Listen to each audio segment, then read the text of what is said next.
At ang maganda lang mga kabady, 17 days na sila. Wala pa ako nakikita na patay yung mga lumulutang, unlike nung una na grow. Makikita mo talaga na may lumulutang dyan, yung namatay sa sakit, namatay dahil kinagat ng ibang insekto na nandyan sa tubig. Pero ngayon wala ako nakikita.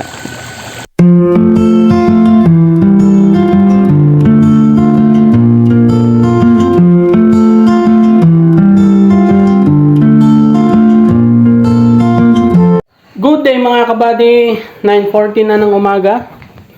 Yan, at ika 17 days na ng ating mga fingerlings. So naging maganda na ang ating panahon.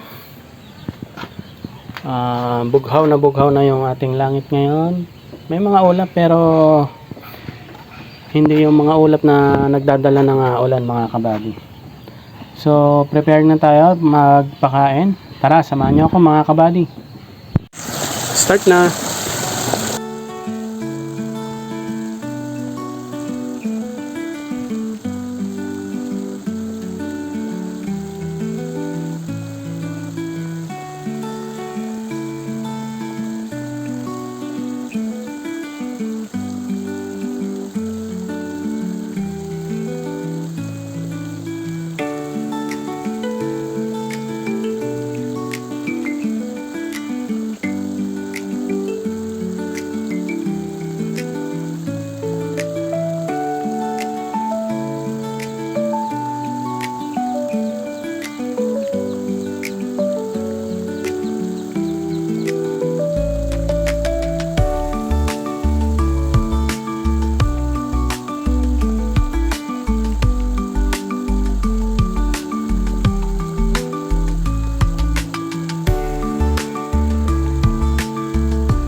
Yan mga kabady, ang dami nila dito.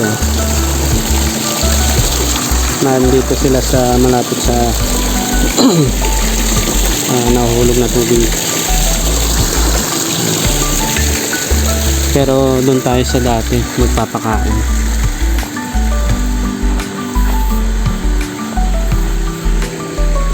Dami nila. At ang maganda lang mga kabady, 17 days na sila. Wala pa ako nakikita na patay yung mga lumulutang, unlike nung una na grow. Makikita mo talaga na may lumulutang dyan, yung namatay sa sakit, namatay dahil kinagat ng ibang insekto na nandyan sa tubig. Pero ngayon wala ako nakikita. Ilang beses ako pumupunta rito sa isang araw pero wala akong nakikita ng ganun. At magandang indication yung mga kabady na wala tayong nakikitang namamatay. So far zero mortality pa tayo. Pero meron siguro dyan na mangilan-ngilan na namatay, hindi lang natin nakita or hindi natin na-recover kasi kinain na ng mga kasama nila, ganyan, o lumubog na lang, natunaw na lang, ganun.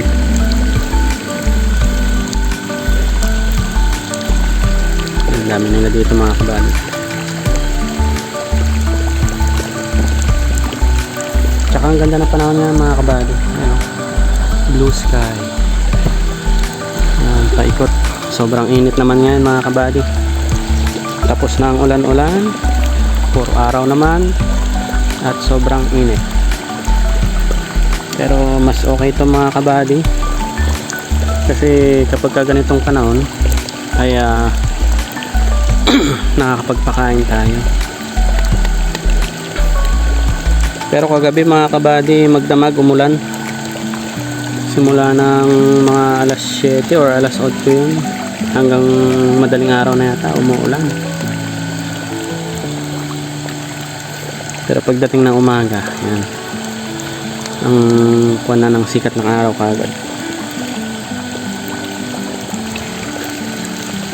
Yan yung gustong gusto ng ating mga alagang fingerlings or mga tilapia. Maaraw na panahon kasi ang mga tilapia or fingerlings mga kabady, mas gusto nilang kumain kapag ganito, maaraw na. Kaya ideal na magpakain talaga ay mga around 9, 10 ganyan, start na ng pakain yan. Though nung first grow ko mga kabady ay nagpapakain ako ng mas maaga kasi para mas malamig pa yung tubig. Yun ang inaano ko dati kasi nga wala pa tayong overflow that time. Then namamatayan tayo ng tilapia. Ang hinala ko ay kulang sila sa oxygen, madumi yung tubig kasi nga pinapasip-sip lang din natin yung tubig sa fish pan, pinapump out lang natin gamit din yung solar. Kaya lang hindi yun sapat, mas maganda talaga magka-overflow. Umabot pa sa point dati na fish kill bago ako nakapagpalagay ng overflow. Gawa ng yung mga tao dati ay busy sa bukid, kaya wala akong makuha na pwedeng maghukay, maglagay ng overflow. Yun, maikwento ko lang naman mga kabali. Kaya dati nagpapakain din ako ng maaga-aga para hindi pa ganong ka-init yung tubig that time. Kasi kapag mainit na yung tubig dati, ayaw na nilang umano sa ibabaw, nasa bandang ilalim na lang sila kasi dun yung part na malamig Pero ngayon hindi na ako masyadong nababahala gawa ng may overflow na tayo. Yan, so last na to mga kabady, lagyan na natin.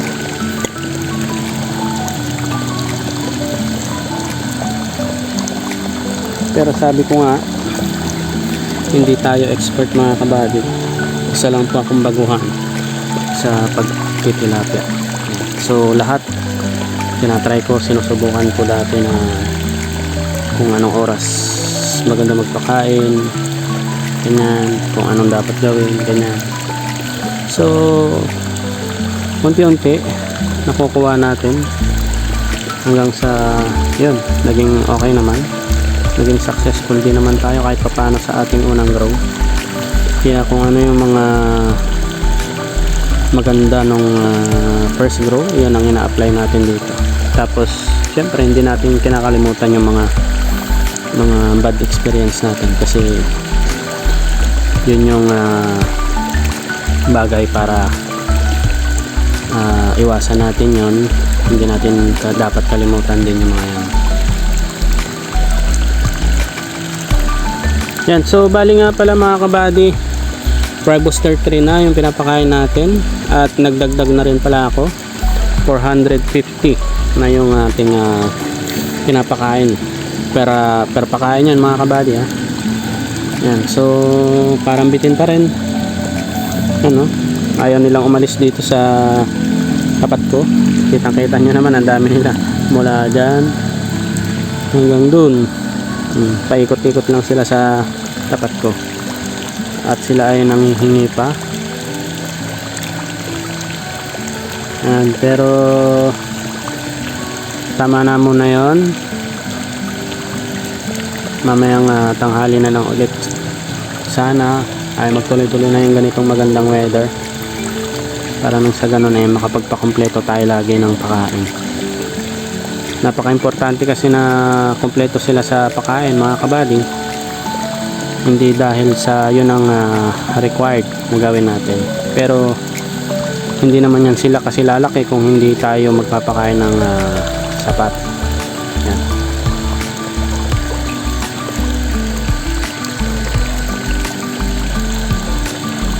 Dahil ang tilapia natin ay nakabase sa kung ano lang yung pinapakain natin. Kung mapapakain natin sila ng sakto o ng sapat, eh, syempre sapat na timbang din at sapat na laki din yung maibibigay nila sa atin. Yan naman po ang pag-aalaga ng tilapia.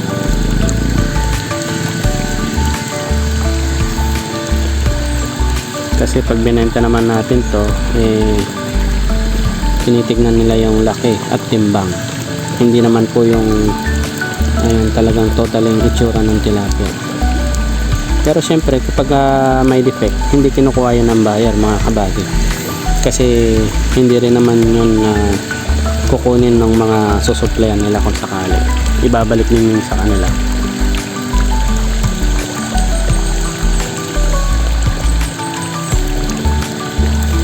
Yan, at ang kanilang size ngayon ay parang nasa 1 inch na.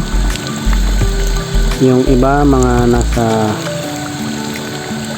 more than half inch na siguro.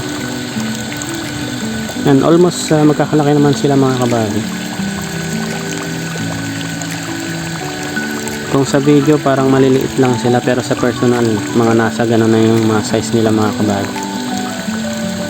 Mga 1 inch na. Yan. At ang bilis, imagine 17 days ganyan na sila kalaki. So inaasahan natin na maganda yung fingerlings na to, kasi first time din namin na kumuha doon. Kahit nila kagawad, first time nila doon na mag-order ng fingerlings. Trinay lang namin kasi before lagi silang sa Muñoz, Nueva Ecija kumukuha, sa CLSU mismo yata, doon sila kumukuha. Pero since malayo, 2 to 3 hours drive yun mula dito sa amin sa Nueva Vizcaya, sama mo yung traffic. Yan, kaya medyo pagod sila, sabi nila, sa biyahe before. Kaya sumubok kami sa mas malapit. And hopefully ay maging maganda yung fingerlings natin, para nang sa ganun eh, yan na lang tayo kukuha lagi.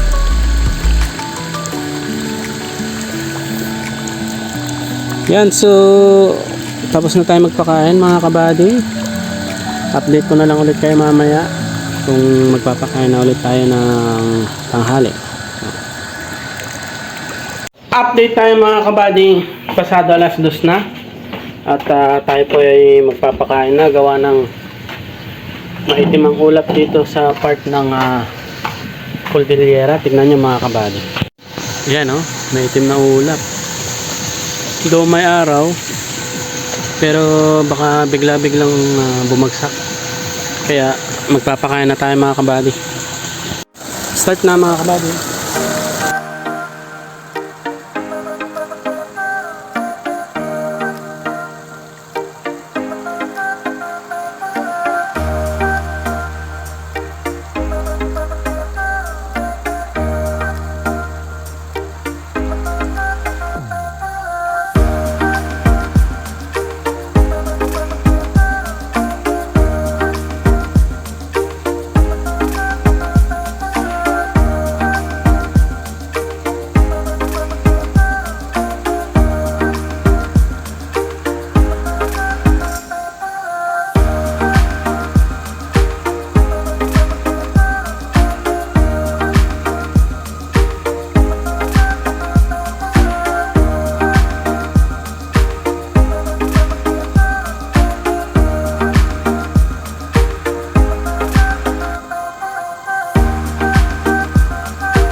Yun, so mga kabady, mamadali na tayo.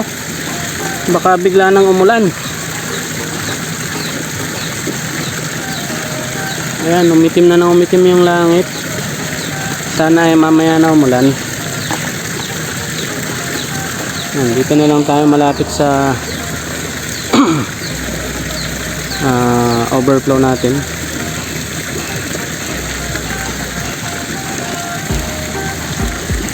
Kita nyo ba sila mga kabady? Dito na lang natin pinapakain dahil doon banda binigyan na natin ng sapat na pagkain, so dito na natin uubos.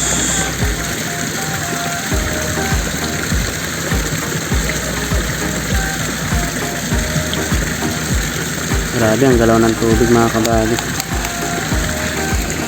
ang dami talaga nila oh.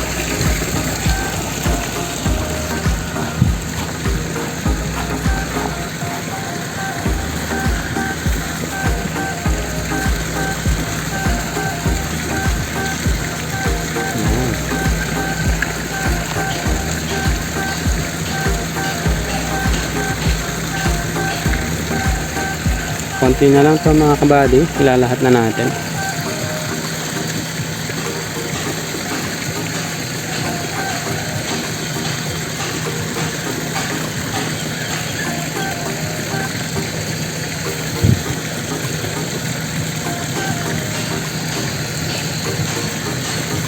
Ang ganda pa kanina ng panahon, tapos biglang ganito na, ang bilis.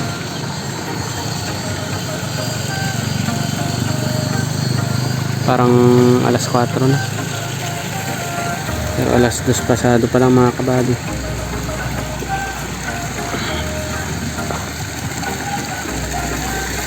Yan, so naibigay na natin lahat. At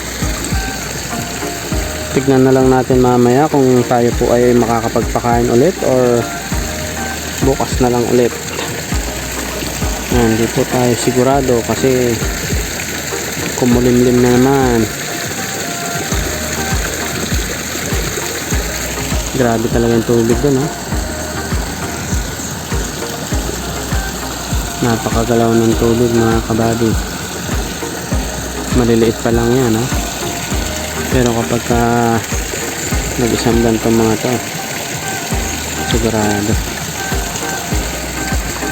parang maalon-alon na yan.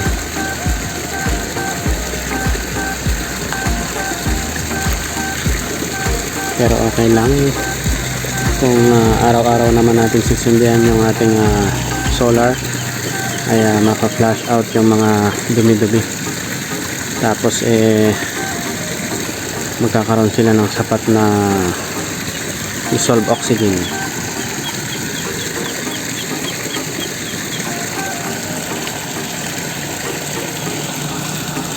Yan, so hanggang mamaya ulit mga kabady, update ko kayo kung makakapagpakain tayo.